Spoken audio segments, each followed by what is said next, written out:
Some people start their week with coffee. Ale starts hers with ghosts, mysteries, and things that go bump in the night. Welcome to Macabre Mondays, the podcast where mysteries meet the macabre. Join Alejandra, a lifelong storyteller with a passion for the strange and spooky, as she shares chilling tales with her husband Tom, who's hearing them for the very first time. It's part marriage, part mayhem, and all mystery. Your weekly escape into haunted history, unsolved oddities, and the darker corners of life. New episodes drop every Monday, so ditch the morning blues and press play on something a little more macabre. Listen to Macabre Mondays wherever you get your podcasts. Before we begin, we want to acknowledge that Down the Crooked Path is researched and recorded in Niagara Falls, Ontario, on the traditional territory of the Haudenosaunee, the Anishinaabe, and the Attawandaron. And the Mississauga of Credit First, this land has been home to Indigenous peoples for thousands of years, and we recognize their enduring connection. We are grateful to share these stories on their lands that carry their histories, and we encourage our listeners to reflect on the past, present, and future of the land they call home. Welcome, wanderers, to Journey Down the Crooked Path, a place where the stories are stranger, the shadows stretch longer, and the things that go bump in the night might just be listening. I'm Amanda Joy, your guide into the eerie, the forgotten, and the downright bizarre.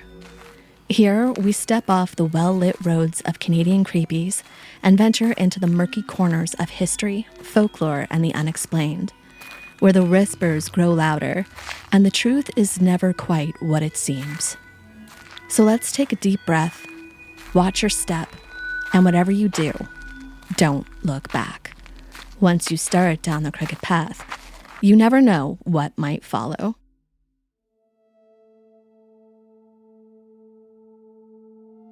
For centuries, the misty waters of Loch Ness in the Scottish Highlands have whispered tales of a creature that defies explanation. The Loch Ness Monster, or Nessie, as she's affectionately known, has become a global icon of cryptozoology, drawing in skeptics and believers alike to peer into the depths, hoping for a glimpse of the unknown. But what if I told you that Nessie isn't alone? Canada, with its vast wilderness and thousands of lakes, harbors its own aquatic enigmas. From British Columbia's Ogopogo to the eerie ripples of Lake Champion's Champ, these legends stretch across the country.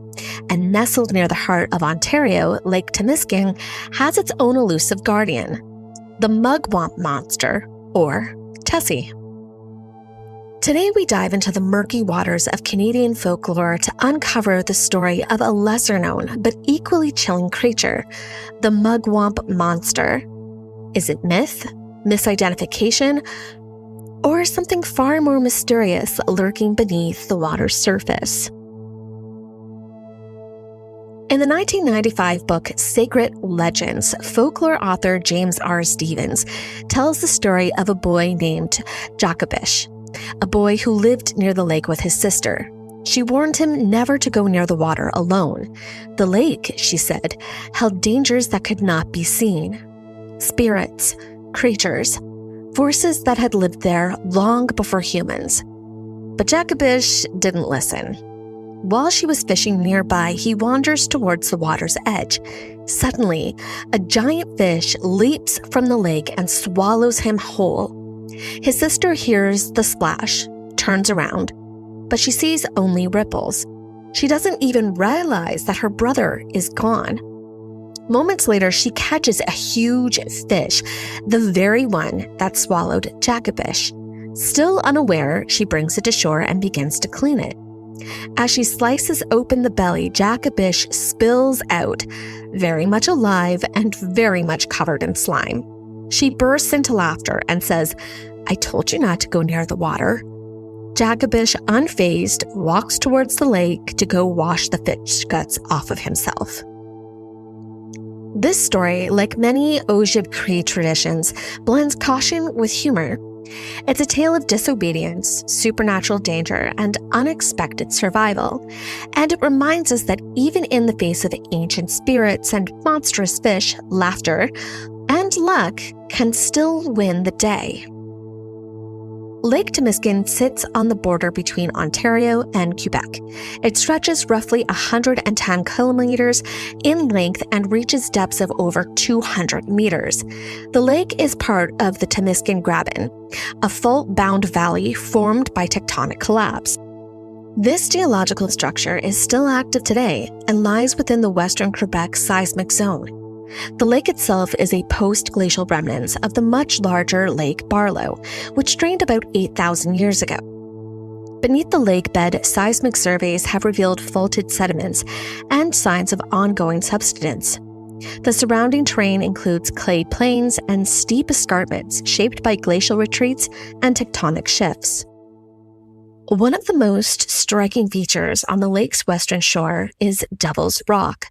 This cliff rises 150 meters above the water and is estimated to be over 2.2 billion years old. It's accessible by trail and offers panoramic views of the lake. The rock is tied to Ojibwe oral traditions, which tells of small spiritual beings, Mi'kmaq, who live in the crevices. According to legend, one of these beings was captured during a raid, and another retreated into the rock, creating terrifying sounds until the captors returned a stolen knife. The crevice was believed to be a gateway to the underworld, and the site became known as Devil's Rock. The lake itself has been a vital transportation and trade route for thousands of years. Archaeological evidence shows that indigenous people, including Algonquin, Nipissing, and Timiskaming First Nations, have all lived in the region for over 6,000 years. Their seasonal campsites and trade networks extend across the boreal forest and connect them to cultures far beyond James Bay, Lake Superior, and southern Ontario. Tools made from non-local stones, copper artifacts, and other ceramics have been found throughout the region. In the 17th century, French fur traders established Fort Timiskaming on the lake's eastern shores. It was built in 1685 to compete with the English trade operations out of the Hudson Bay. After a brief closure, the fort was re-established in 1720 and became a key post in the Ottawa River trade route. By the late 18th century, the Northwest Company held a monopoly in the area, managed by Aeneas Cameron. After the merge of the Northwest Company and the Hudson Bay Company in 1821, the fort continued to operate under HBC control. The Timiskaming district was formally established in 1824 and administered trade, logging, and transport throughout the region. Headquarters shifted between Timiskaming, Mettawa, and other posts over the decades. The Timiskaming First Nation, located at the head of the lake near Notre Dame de Nord, Quebec, has maintained its presence throughout these changes. The community held traditional elections of chiefs at the fort site and supported missionary efforts in the 19th century. Today, the area remains culturally significant, with annual powwows and ongoing efforts to preserve Anishinaabemowin and Algonquin language. The word Mugwump has roots in the Algonquin language. Early records suggest that it may have come from the word Mugwump, which was used to describe a person of importance, possibly a war leader or chief. In 1661, Puritan missionary John Eliot used the term while translating the Bible into Anishinaabemowin, interpreting it as duke or centurion. Later, in 1828, a Vermont newspaper defined it as leader. In the 1880s, the term took on a new meaning in American politics. It was used to describe Republican politicians who broke ranks to support Democrat Grover Cleveland. Charles Anderson Diana, editor of the New York Sun, popularized the term in this context, intending it to be a sarcastic jab. The word stuck and became part of political slang.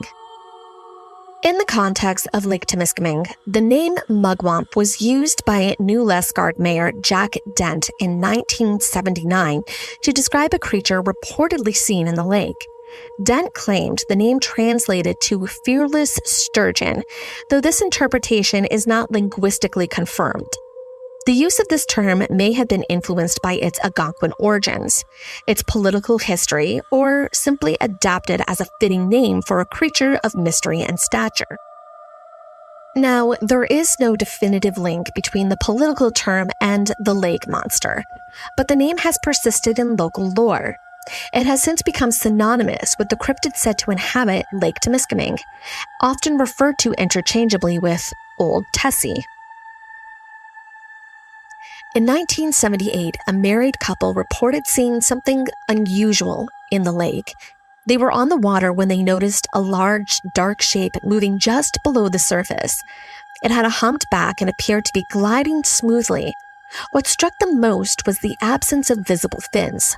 The creature didn't thrash or splash, it moved with a steady, deliberate motion. They described the back as arched, almost like a series of humps, and estimated the length to be substantial, though they couldn't see the full body. The water was calm and visibility was clear. They watched the creature for several moments before it submerged and disappeared. The couple gave their account to local officials, and it was later included in reports collected by the New Liskeard Mayor Jack Dent, who was compiling information on the Mugwump at the time. Their description matched other sightings from the area, particularly those that emphasized on the creature's smooth movements, lack of fin, and unusual body shape.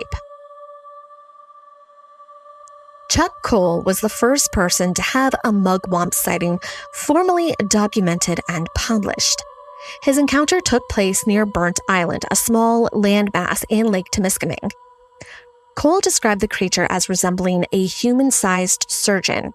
He did not report any fantastical features, no glowing eyes, no monstrous behavior. What made his account stand out was its simplicity and plausibility. He saw the creature while on the water and noted its size and shape. It had the elongated body and rough texture typical of a sturgeon, but it moved in a way that seemed deliberate and unnatural.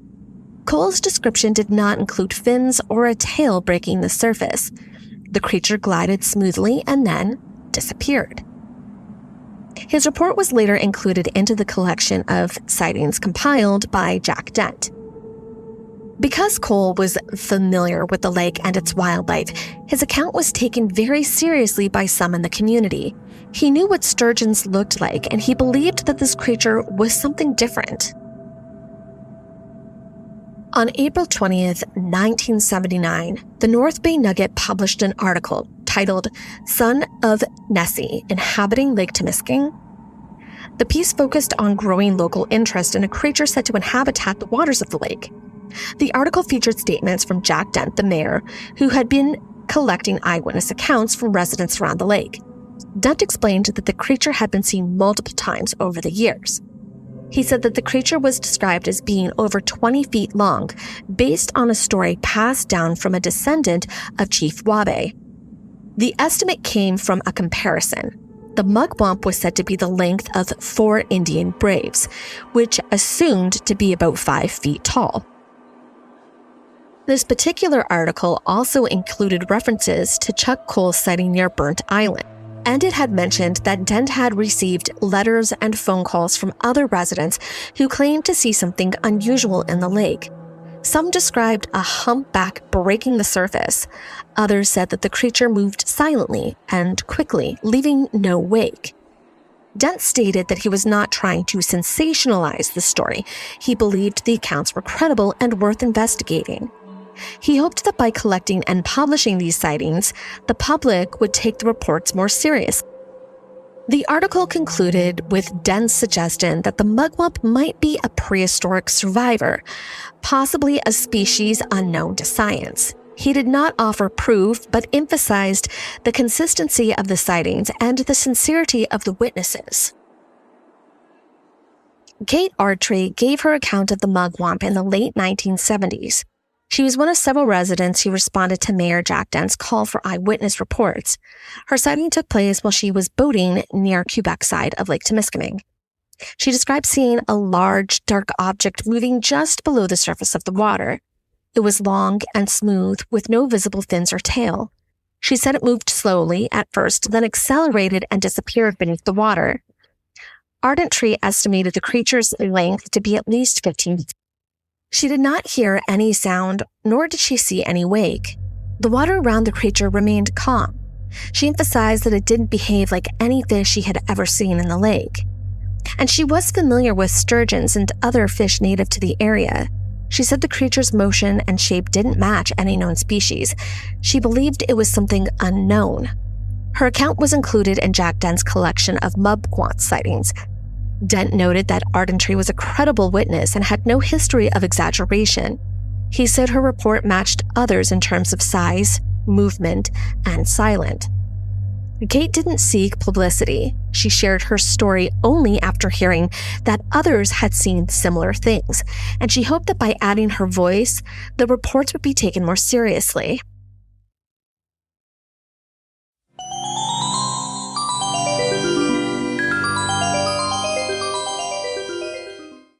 Once upon a time, in the land of everyday moments, there lived a sprinkle of magic called icing sugar photography. From sticky cake smash smiles to wind-swept yes moments, they capture the sugar sweet, the beautifully messy, and everything in between. Whether you're a blushing bride or a blooming family, or just want to freeze time for a second, icing sugar photography is your fairy god lens. Visit icingsugarphotography.com and follow along on Instagram at icingsugarphoto. Let your story sparkle, because life is sweet and memories should be too. You. Yeah, you. Still haunting the same old fast fashion? Time to dig up something better with Back from the Dead Goods, a Canadian small business where forgotten threads get a second life and sustainability meets spooky. This isn't just upcycled clothing. It's resurrected fashion with an eerie edge. Handpicked, reworked, and revived, every piece is as unique as a ghost story whispered at midnight. And because you're a part of the Canadian Creepies family, you get an exclusive deal. Use code Canadian Creepies at checkout for 10% off. Find them lurking on Instagram, Etsy, and Poshmark. Links are in the episode description. Give your wardrobe a second chance at life, if you dare.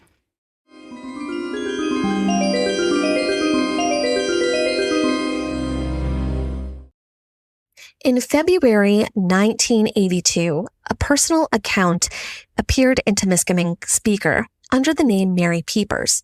The article was later revealed to have been written by Ada Arnie, a local resident with a deep connection to the Mugwump legend.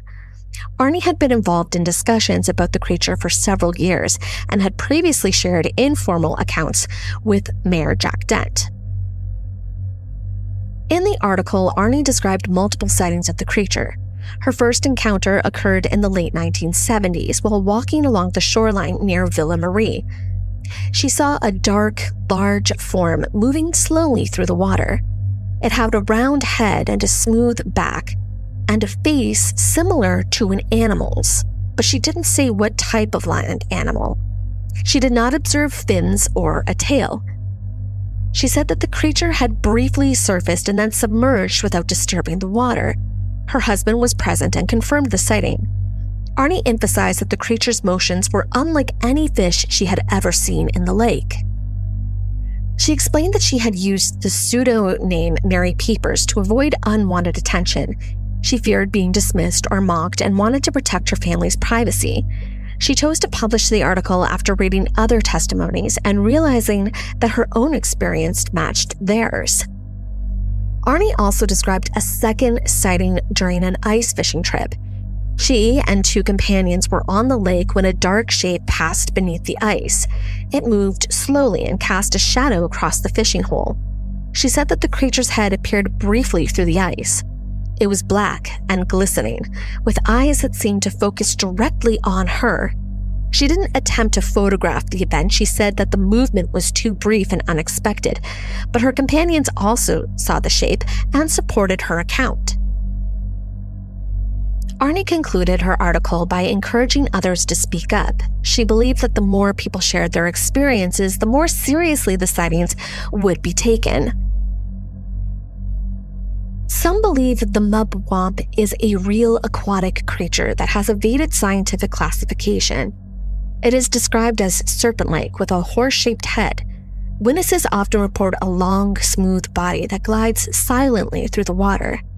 The creature is said to move without creating a wake, even when traveling at great speeds. The sightings frequently mention eerie conditions. The lake will become still, the wind dies down, and in some cases, fog appears suddenly, hanging low over the water. Witnesses say that the creature's presence seemed to affect the environment around it. The mugwump has been compared to a sturgeon, but those who have seen it insist it's not a known fish. It lacks fins, it doesn't thrash or splash. Its movement is deliberate and quiet. Some say it has probing eyes that appear to observe people directly. Others describe it having a round head and a glistening black surface. Ice fishers have reported seeing the creature beneath the ice. One account describes a shadow that stretches across multiple fishing holes. Another described the head emerging briefly through the ice, with one eye fixed on the observer. The theory that the mugwump is a cryptid suggests that it may be a relic species. It could be a prehistoric animal that survived in the depths of the lake. Supporters of this idea point to the lake's depth and isolation. They argue that such conditions could allow a large aquatic species to remain hidden. Some imagine a creature like the plesiosaurus, a long-necked marine reptile from the age of the dinosaurs. Others suggest that it could be a primitive fish, similar to a colocathia, which was thought to be extinct until it was discovered alive in the 20th century.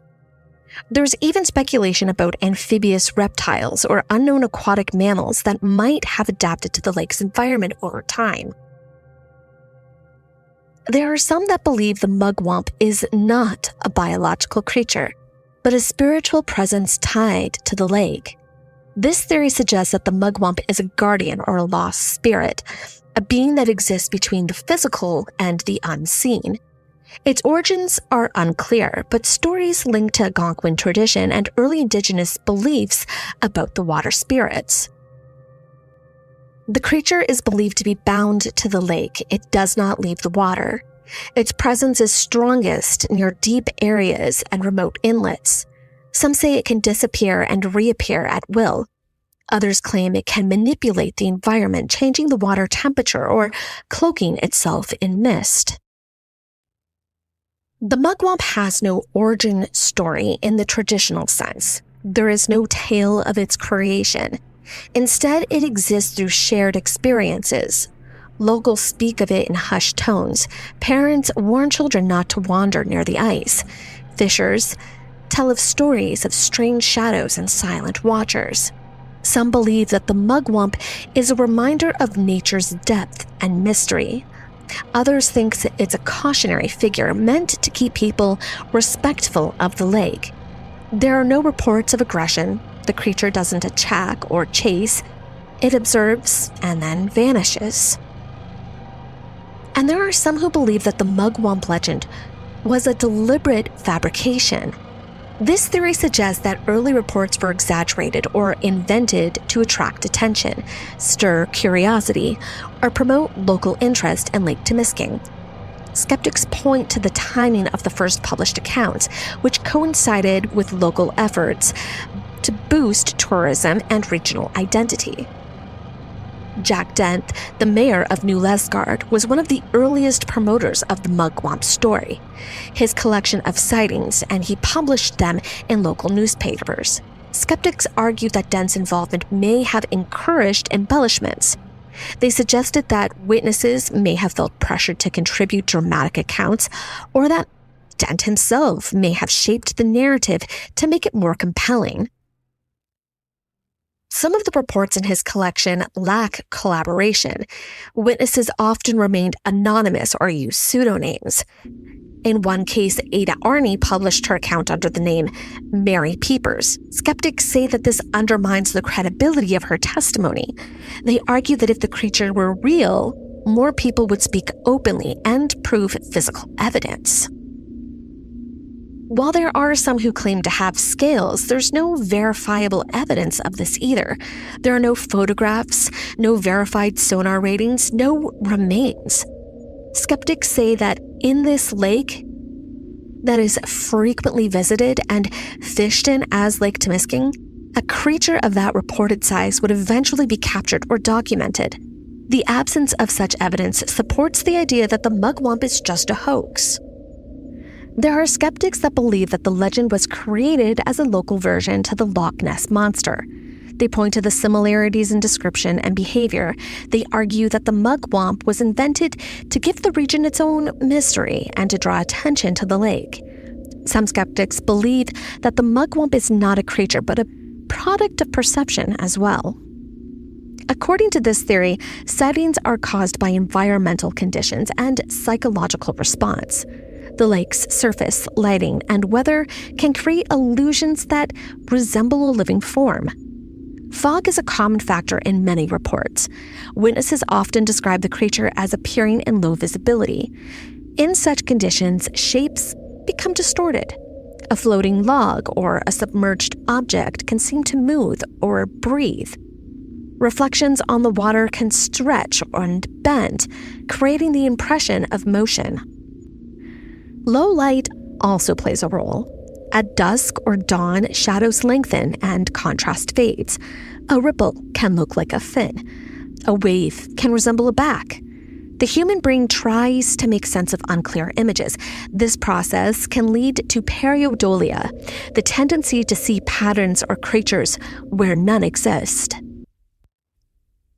Some sightings occur during moments of isolation. A lone boater or an ice fisher may be more likely to interpret natural phenomenon as something unusual. The quiet of the lake combined with expectation or fear can heighten sensitivity to movement and sound. Skeptics argue that the Mugwump legend may be influenced by perception. People familiar with the story might be more likely to interpret ambiguous sights as the creature. Once the idea is planted, the brain fills in the missing details. Since there is no physical evidence of the Mugwump, skeptics say that this supports the theory that it is a psychological or environmental phenomenon. They believe that the creature exists in the mind and shaped by the conditions and culture. Despite decades of skepticism, the Mugwump continues to be a part of local conversation around the lake. In 2024, new reports surfaced from residents who claimed to see the creature during winter. Ice fishers described a large, dark shape moving beneath the ice. The sighting matched earlier accounts from the 1980s. Local folklore websites and regional publications still feature the Mugwump. The creature is described as serpent-like with a horse-shaped head. It is said to glide silently through the water or causing stillness and fog. The details appear consistently in both historical and in recent reports. The Mugwump has also gained attention from cryptid research and folklore enthusiasts. This includes a modern list of Canadian lake monsters alongside the Ogopogo and Manipogo. Some writers describe it as a regional mystery that reflects the character of Northern Ontario. There is no origin story for the Mugwump. It doesn't appear in recorded mythology with a beginning or purpose.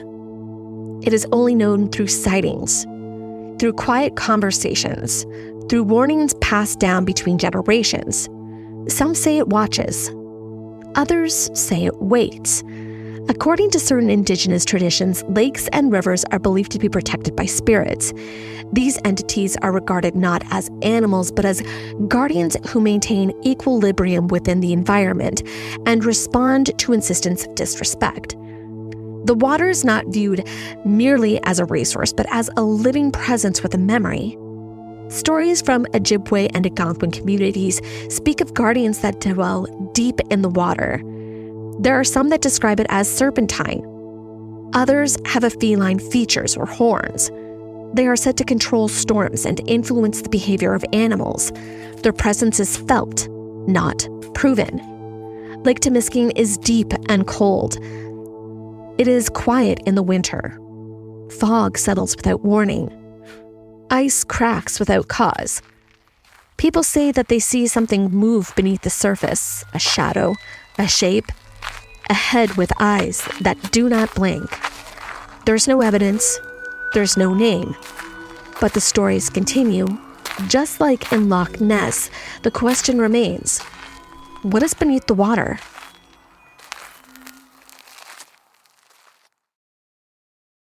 That was an eerie journey down the crooked path with Amanda. How cool was that? If you loved it, don't forget to follow Down the Crooked Path on Instagram and TikTok. Amanda shares some really fun interactive content over there, and trust me, it gets even creepier. Down the Crooked Path is our sister podcast, and you can catch new episodes every Thursday wherever you get your podcasts. So if you're into the paranormal, folklore, and strange little corners of the world, we've got you covered.